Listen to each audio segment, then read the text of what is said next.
एक लंबे समय पहले एक गांव में रत्नदीप और रानी नामक पति पत्नी रहते थे। रत्नदीप खुद के होटल में डोसा तैयार करके बेचता था। वो डोसा बनाता था और उसकी पत्नी सबको वो परोस के उनसे पैसे लेती थी। रत्नदीप सिर्फ स्वादिष्ट डोसा ही नहीं बनाता था, बल्कि उन्हें बहुत ही कम दाम पे बेचता था। इस कारण गांव के सारे लोग उसी के पास आके डोसा खरीद के खाते थे।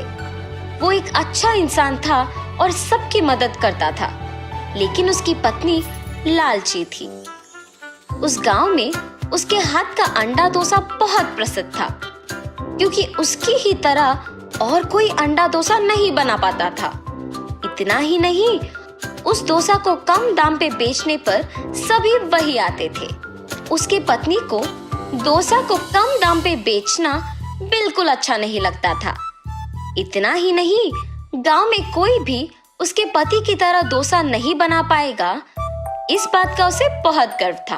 एक दिन जब रत्नदीप डोसा बना रहा था, उसे कुछ दूरी में एक बूढ़ा आदमी बैठे हुए और कामते हुए दिखाई देता है। अरे रे, दिखने में बहुत बूढ़ा है, पता नहीं कि उन्होंने कुछ खाया भी। ऐसे सोचकर उनके पास जाता है। भाई साहब, आप यहाँ क्या कर रहे हो? बेटा, चलने की ताकत नहीं होने के कारण यहाँ थोड़ी देर रुक के जाने के लिए बैठा हूँ। आपको देख के लग रहा है कि आपने शायद कुछ नहीं खाया। मेरे साथ आइए, बगल में ही मेरा होटल है, कुछ खा के जाइए। मगर मेरे पास पैसे नहीं है बेटा। पैसे देने की कोई जरूरत नहीं है, होटल मेरा ही है, आप बस मेरे साथ आओ।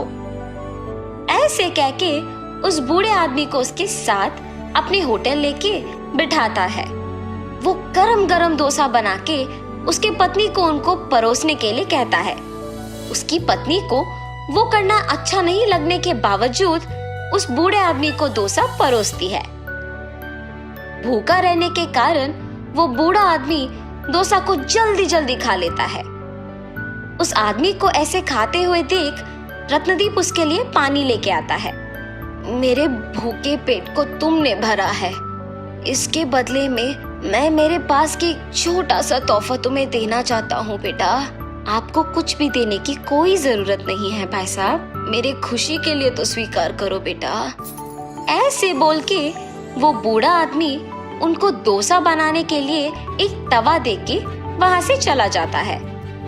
उस आदमी के जाने के बाद उसकी पत्नी उसके पास आकर कहती है, क्यों जी, पहले तो आप सबको कम दाम में डोसा बेच रहे हैं और ऊपर से आप रास्ते में जाते हुए अनजान लोगों को बुला के उन्हें मुफ्त में खिला के भेज रहे हो।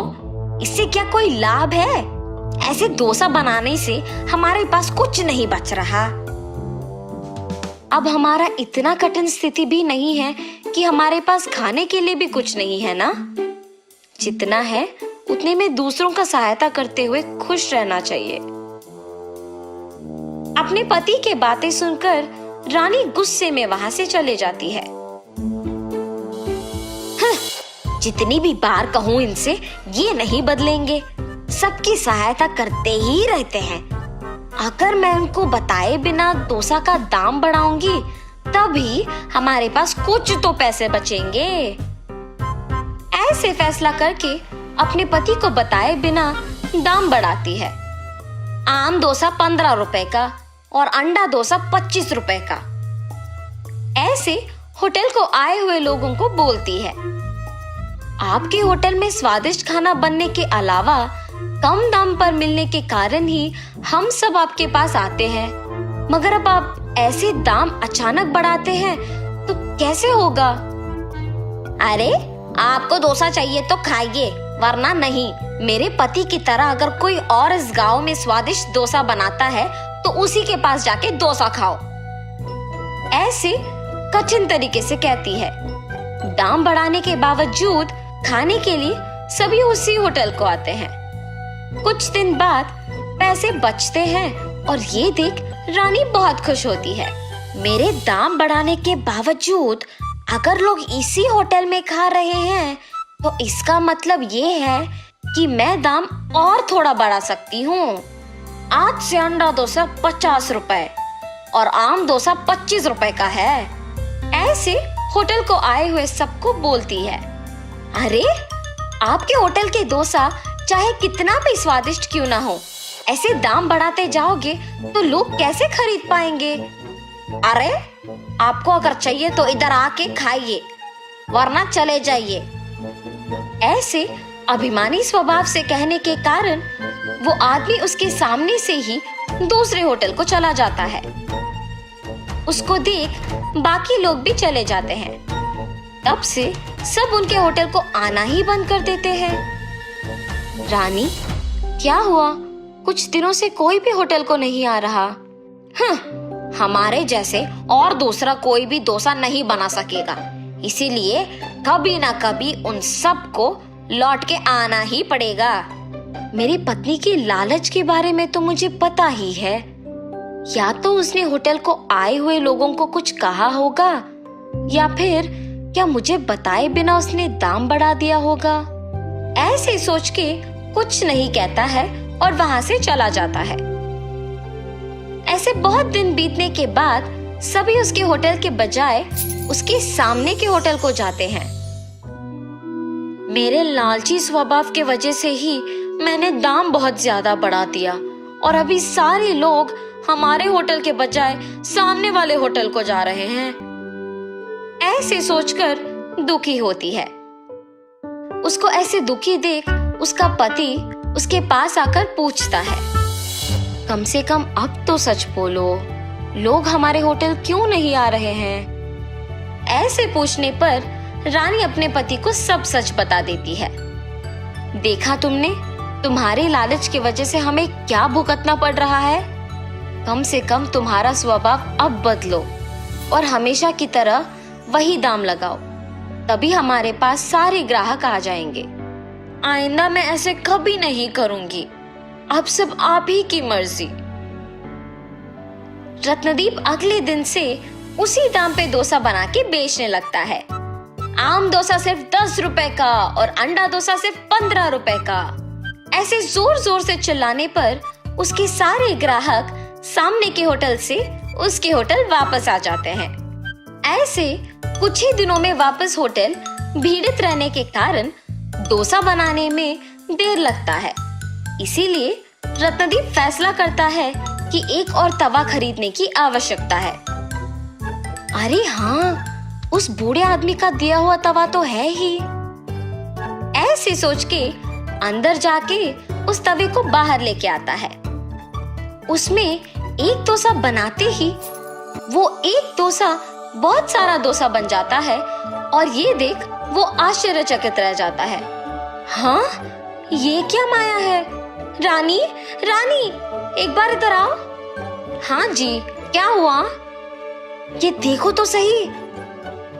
ऐसे उसके भी सामने उस तवे पे डोसा बनाता है और तुरंत वो कई डोसा बन जाना देख वो भी दंग रह जाती है। ये कौन सा जादू है जी? एक डोसा कई डोसा में बदल रही है। तुम्हें वो बूढ़ा आदमी याद है? उसी का दिया हुआ तवा है ये। और तुमने उस दिन उनको डोसा मुफ्त में देने के कारण गुस्सा किया था। ये सब आपकी सहायता करने की वजह से ही मुमकिन हुआ है जी। ऐसे उस दिन से अंडा डोसा को कम दाम पे बेच के बचे हुए डोसा को गरीब लोगों को मुफ्त में दे के पति पत्नी दोनों खुशी से जीने लगते हैं। एक लंबे समय पहले एक गांव में जगन और सरस्वती नामक पति पत्नी रहते थे। उनका ऋत्विक नामक एक होशियार बच्चा भी था। उनके खुद का एक होटल भी था। वहाँ हर रोज स्वादिष्ट और अच्छा सुगंध आने वाला बज्जी बना के बेचते थे। ऋत्विक भी पढ़ते हुए उसके माँ बाप का मदद करता था। हमेशा की तरह जगन बज्जी बना के बेचने लगता है। आलू बज्जी, मिर्ची बज्जी, ऑनियन बज्जी, आइए बाबू आइए। ऐसे जोर जोर से चिल्लाने पर उस रास्ते में जाते हुए लोग सारे उस सुगंध की वजह से बज्जियां खरीद के जाते थे। ऋत्विक होटल में अपने माँ बाप की सहायता करने के बाद अपनी माँ को बता के कुछ बज्जियां अपने दोस्तों को खिलाने अपने साथ लेके खेलने चला जाता था। ऐसे उस दिन ऋत्विक हर रोज की तरह उसका काम खत्म करके होटल में से कुछ बज्जियां लेके अपनी माँ को बोल के निकल पड़ा। बज्जियां लेके जाने पर भी माँ इसीलिए कुछ नहीं कह रही है क्योंकि मैं उनकी मदद कर रहा हूँ। मैं भी सिर्फ इसीलिए उनकी मदद कर रहा हूँ। मेरे दोस्तों के लिए काम करना ही पड़ेगा। ऐसे सोच के बज्जियों को लेके अपने दोस्तों के पास जाता है। मैंने ये बज्जियां आप सबके लिए लाया है, लेके खाओ। ऋत्विक, हमें ये बज्जियां नहीं चाहिए। क्यों? बज्जियां क्यों नहीं चाहिए? तुम हर रोज बज्जियां के सिवा कुछ नहीं लाते हो। रोज रोज ये खा के अब हम पक गए। हाँ यार, अब से तुम बज्जियां लाना बंद करो और हमारे साथ खेलने भी मत आओ। ऐसे मत कहो, मैं तुम लोगों के लिए कुछ भी करूंगा। अच्छा, तो फिर तुम्हें हम सब के लिए आइसक्रीम खरीद के लाना होगा। मंजूर है? तुम लोगों को आइसक्रीम खरीदने के लिए मुझे बहुत पैसों की जरूरत है। मेरे पापा भी मुझे उतने पैसे नहीं देंगे। कुछ और पूछो, मैं करूंगा। तुम इसीलिए सोच रहे हो क्योंकि तुम्हें अपने पापा से पैसे पूछना पड़ेगा ना? हाँ, उनसे बिना पूछे पैसे लेने का मेरे पास एक उपाय है। अगर तुम पक्का करोगे तो ही बोलूंगा। तुम लोगों के लिए मैं कुछ भी करूंगा। क्या है वो उपाय? तुम्हारे होटल में खाने बहुत लोग आते हैं। उस समय में तुम्हारे माँ बाप काम में व्यस्त रहते हैं, तो तब तुम जितने पैसे चाहिए उतने पैसे लेके आ जाओ। किसी को तुम पे शक ही नहीं होगा। कोई ये भी नहीं जान पाएगा कि पैसे गायब भी हुए। हाँ, ये भी सच है। कल मैं पक्का तुम लोगों को आइसक्रीम खिलाऊंगा। ऐसे अपने दोस्तों को कह के खुशी खुशी घर चला जाता है। अगले दिन जब उसके माँ बाप काम में लगे हुए थे, ऋत्विक किसी को दिखे बिना चुपके से पैसे लेके अपने दोस्तों के पास चले जाता है। मैंने कहा था ना कि तुम सबको मैं आज आइसक्रीम खिलाऊंगा। चलो जाके खाएंगे। ऐसे वो उसके दोस्तों को लेके आइसक्रीम बेचने वाले के पास जाता है और सबको आइसक्रीम खिलाता है। कल क्या चाहिए बोलो, मैं खरीदूंगा। कल तुम जो कहो वही चाहिए हमें। ठीक है, कल मैं तुम लोगों को मेरा मनपसंद खाना खिलाऊंगा। ऐसे कहकर वो घर चला जाता है। रात में सोए बिना अपने दोस्तों के बारे में सोचते रहता है। कल मुझे अपने दोस्तों को कुछ अनपेक्षित खिलाना होगा। मतलब मुझे कल और पैसे लेके जाना होगा। ऐसे ऋत्विक अपने दोस्तों के कहा मान के हर रोज अपने माँ बाप को बताए बिना उनकी मनपसंद चीजें खरीद के देता था। आखिर में ये उसका एक बुरी आदत बन चुका था। हर रोज की तरह जब एक दिन ऋत्विक उसके माँ बाप के काम करते वक्त पैसे लेने गया था, तो उसकी माँ उसे देखती है। ऋत्विक, यहाँ आओ। हाँ माँ, क्या हुआ? तुम वहाँ क्या कर रहे थे? मैं कुछ नहीं माँ। सच कहो, मैंने तुम्हें पैसे लेते हुए देखा। ऐसे बिना पूछे पैसे लेना गलत है। क्या तुम्हें नहीं पता? तुम अब पैसे भी चोरी करना सीख गए। माँ, मुझे माफ करो। मैंने अपने दोस्तों के लिए ये सब किया है। आइंदा ऐसे कभी नहीं करूँगा। पहली बार है इसलिए कुछ नहीं कह रही हूँ। आइंदा ऐसे करोगे तो चुप नहीं रहूंगी। जी माँ। लेकिन उसकी माँ ये सोच में पड़ के दुखी होती है कि उसके बेटे को ये बुरी आदत आया कैसे। उसकी माँ को जब ऋत्विक ने ऐसे देखा तो वो तुरंत बदल गया। अपने दोस्तों के पास जाना बंद कर दिया। हर रोज अच्छे से पढ़ के अपने माँ बाप की मदद करते हुए रहता था। ऐसे कुछ दिनों बाद अचानक पैसों की पेटी में पैसे नहीं दिख रहे थे। उससे उसकी माँ को ऋत्विक पे ही शक आता है और जो कुछ भी उससे पहले हुआ उसके पति को बताती है।